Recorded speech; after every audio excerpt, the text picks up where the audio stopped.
Tonight, Northwest Premier Lazarus Mokgosi and Deputy Minister David Mahlobo give the outcomes of the Stakeholder Engagement Forum for the Hartebeesport Dam community.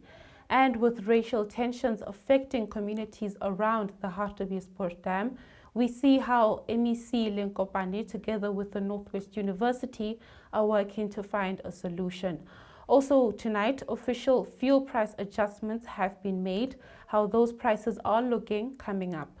Further abroad this evening, as the United States of America prepares to go to the polls, we hear what the top candidates have promised their voters.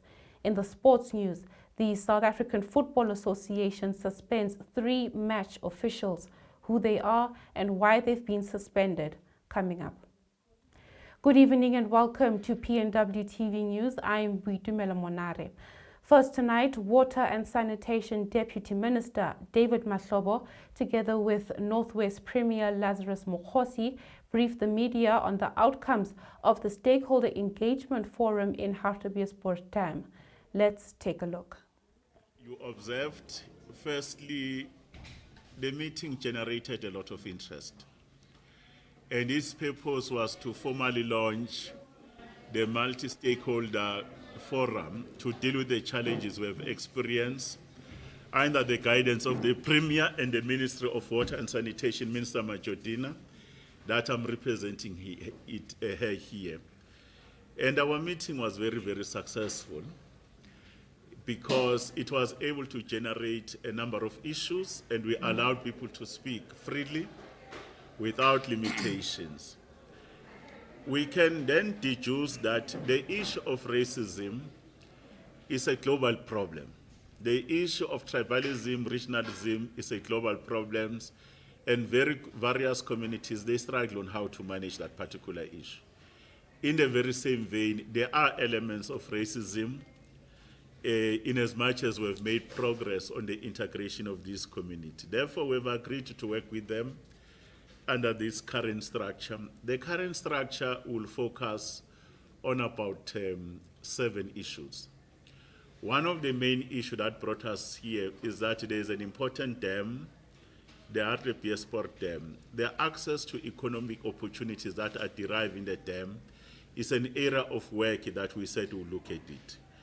At least at this point, that particular team, they will look at new applications, allow it to open, ensure that the communities of these districts of Boitumelo, the province, are a priority, including young people and women and people living with disabilities, including traditional communities. And that particular task will be looked by the Department of Water and Sanitation because in the main, they are the asset owner here, but working with the local leadership. They will also look at issues that this asset over some time, because of the transition from apartheid to democracy, there might be instances where some of the assets were stolen, illegally occupied, some of the properties. They will look at that particular matter. The second matter is around the environmental issues. The dam, which is one of our prime dams, more than 100 years old, is polluted. It looks green, it has hyacinths, having a lot of negative implications to water provision by Madibeng, issues of Hokakis, the biodiversity here, including debris and security issues. What will happen is that that team will build on the work that national government, our Department of Forest, Fisheries and Environment, the provincial government led by Premier in terms of environment and economic development. They will have that stream. One of the issues is to say, let's stop the pollution. Those who are polluting upstream, they must stop it. If they don't stop it, government must apply the law and take them to court and prosecute them. But then the cleaning up of the dam must be an issue that must happen. The dam must be cleaned, remove debris, hyacinths. But when they remove them, they are economic spin-off in terms of green energy. They should use the biomass, for an example, building of new greenhouses and others. They can use the biomass to be able to produce fertilizers and compost for input in terms of agriculture. There are many other opportunities they use, but it's also an ability that the Premier and his people, they can use this area as a center for research and development. The third component, they are matters of governance, the issues of bylaws and regulation. how the trading business, the trading licenses and the permits, how they are being applied. They must be applied in a manner that is consistent. Whether we are informal business, whether we are formal business, whether we are black or white, whether we are women, whether people living with disabilities, that stream will be led by the municipality itself under the guidance of the MEC of Economic Development in the province, and shows the issues that are a source of conflict around the applications of the bylaws, whether is it noise pollution, investigation, whether the liquor stores are working with the trading hours or not. That's what they will look. But we wanted to open up for business, and Matibeng and the province is open for business. The other matters are matters of safety and security. There are incidents that they reported, that there have been issues of assault, beating of people here. One person even indicated an incident where even a child was actually assaulted. And their issues are whether the police have sufficient capacity in terms of numbers, whether the tools of trade in terms of the fleet that is here. And this matter is going to be handled by His Excellency, our Premier, working with the Minister of Police, because he has assigned in terms of the powers he has given to one of the MECs just to look at issues of community safety and liaising. And the communities will then work with those forums here local. Then the other matter we had to deal with was the issue of service delivery. Issues here of service delivery, dealing with issues of poverty, underdevelopment, and unemployment. There's a lot of informal settlements here, issues around access to services, and many other issues which are amenities. The executive mayor will lead those issues in terms of the municipality, working with the MEC responsible for cooperative governance and human settlement and traditional affairs here. They will handle that matter in as much as it might not be a matter that is on our agenda all the time. The other matter that brought into the attention of His Excellency, our Premier, was the question around access to land in terms of land restitution for a number of other activities for livelihoods and economic development, but also incidents where people are forcefully removed, the issues of evictions that are happening here. Those are the issues in the main. Then the teams will work out on the modalities. They will be starting to work from next week in terms of a technical level. All organizations, they will put their names who can work in whatever stream. Before the end of this year, the Premier and myself will convene a meeting to check whether those work streams have done the work. They will come and report here on the progress made, but also on the further work that is there. Then jointly we'll be in a position to make progress. The last matter I thought I nearly forgot was the issue of social cohesion, the issue of coexistence, co-creation. That work is being led by the Premier himself, because that work in his office, there are people responsible for moral regeneration and social cohesion, like we do nationally. President Hassan, Deputy President Mashatile, is leading that work. He will work with his stakeholders, the traditional leaders, pastors, Human Rights Commission, because these communities agree that these elements of racism, tribalism, they need to be harnessed, work together, and to have this facilitation by the Premier and the other experts in these areas will be able to cover us. That's the spirit of our discussion, but His Excellency, our Premier, have some few remarks to make. No, thank you very much, DM. Thank you very much, DM. I think the Deputy Minister has put clearly the framework of the broader understanding of issues as raised in this meeting.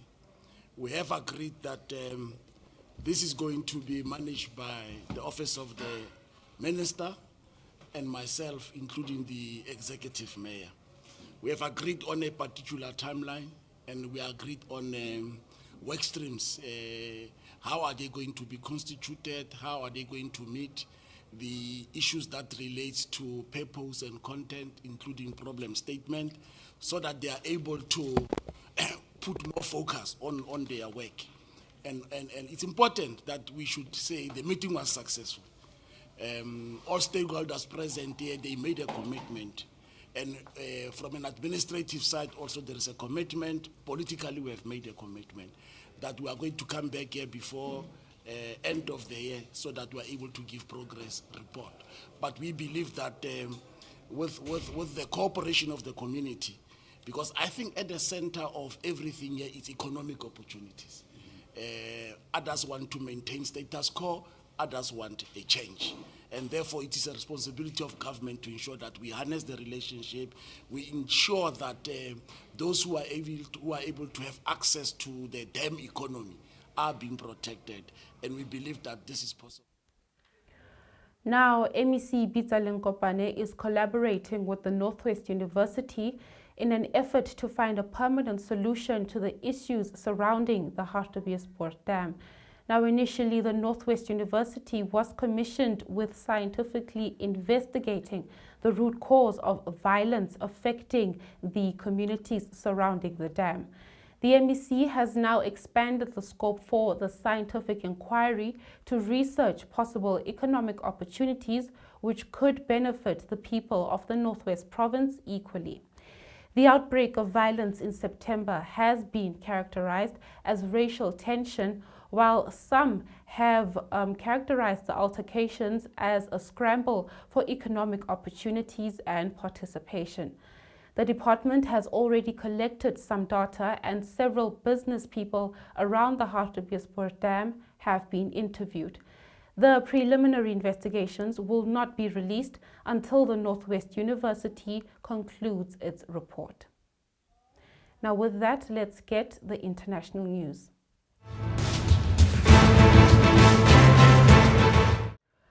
On Tuesday, the 5th of November 2024, North Americans will cast their votes in the 60th U.S. presidential election, which will decide the 47th president, considered by many as the most powerful job in the world, alongside the 50th vice president.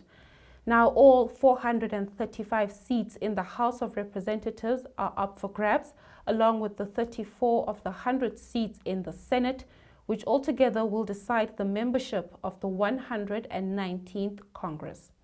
Abortion, democracy, the economy, immigration, and foreign policy issues like Israel's war on Gaza and Lebanon and Russia's invasion of Ukraine. These are all issues that are a driving force for many voters, issues that will decide the United States' next commander-in-chief. Now, both Trump and Harris have shared their campaigning messages. Here is Republican nominee, former President Donald Trump, making his third consecutive run for the White House. This is the big moment. We have a situation where if we do the right thing, we're going to have an America that will be bigger, better, bolder, richer, safer, stronger. But this election is a choice between whether we will have 4 more years of incompetence and failure, or whether we will begin the 4 greatest years in the history of our country. And everything we've been fighting for so hard to achieve for the past 9 years, it all comes down to the next 2 days. It's now or never. For the sake of your family, for the sake of your country, for your freedom, you have to get out and vote.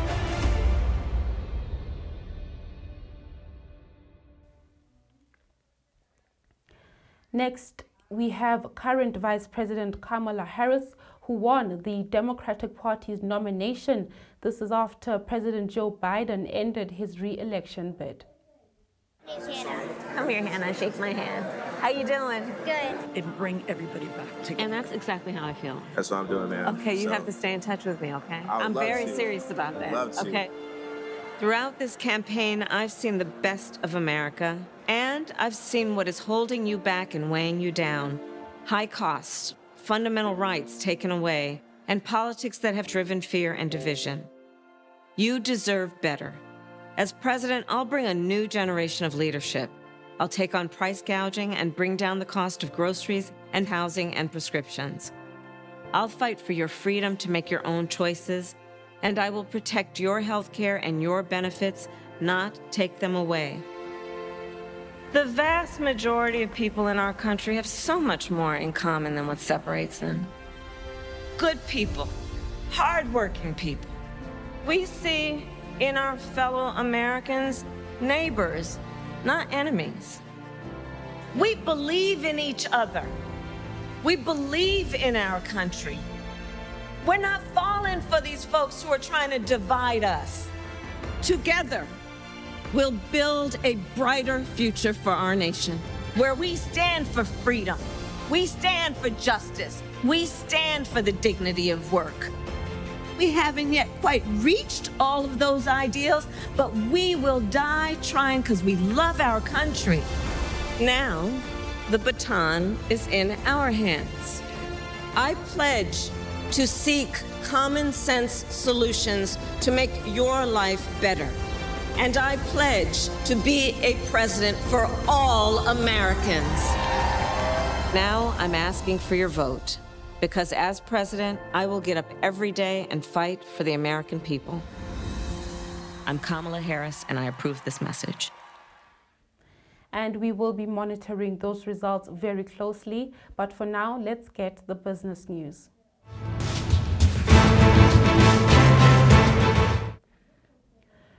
Eskom has confirmed that an explosion at its Creel power station will not lead to load shedding, It is understood that the blast affected Unit 6 of the power station located in Mpumalanga. The facility has a total capacity of 3,000 megawatts. Load shedding has remained suspended now for over 7 months since the 26th of March 2024. Eskom has said investments in the Generation Recovery Plan have been instrumental in maintaining a stable power supply. Now in August, Eskom shared its summer outlook for the period starting from the 1st of September to the 31st of March 2025, predicting a load-shedding-free summer due to structural generation improvement. Now, while load shedding remains suspended, Eskom continues to face network overloading issues in certain local areas. This is due to illegal connections, meter tampering, the theft of network equipment, and the purchasing of electricity from unlicensed vendors. Now, more business news here tonight. The Department of Petroleum and Mineral Resources has published the official price adjustments that will take effect from Wednesday, the 6th of November. October saw both global prices of diesel and petrol climb significantly, and the rand come in weaker relative to September, leading to an under-recovery in both petrol and diesel. This has translated to a small price hike at the pumps, breaking the streak of 5 consecutive months of price cuts.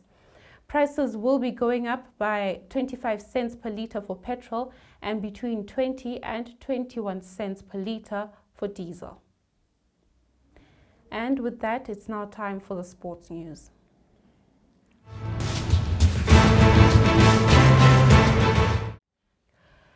The South African Football Association Review Committee has suspended 3 match officials from the Premier Soccer League games for a period of 4 months, also recommending a rehabilitation program.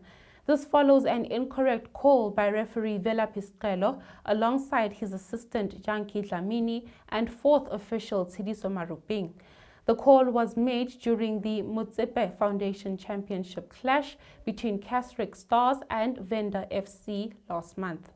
Now, with the two sides level at the Lucas Moripe Stadium in added time, the review committee felt there was no teamwork and communication, which led to Venda FC benefiting from an offside goal and winning the game 3-2. The review committee also revealed in their report that Maruping had lied in his assessment about the incident between Casric versus Venda FC. Now, Sicelo, Dlamini and Maruping will have to meet with an instructor during the period that they've been banned from officiating professional matches. More sporting news. The Spar Proteas wrapped up a 3-0 clean sweep against Malawi with a 69-24 victory in the final test of the Spar Challenge Netball Series at the Ellis Park Arena in Johannesburg. The 45-goal winning margin was the largest of the series, hosted by the city of Joburg, with the home side having won the first test by 37 goals and the second by 31.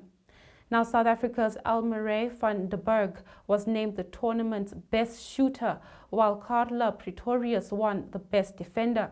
Player of the tournament was given to Kamogelo Maseko, and Malawian Thandi Galeta won the Best Center award.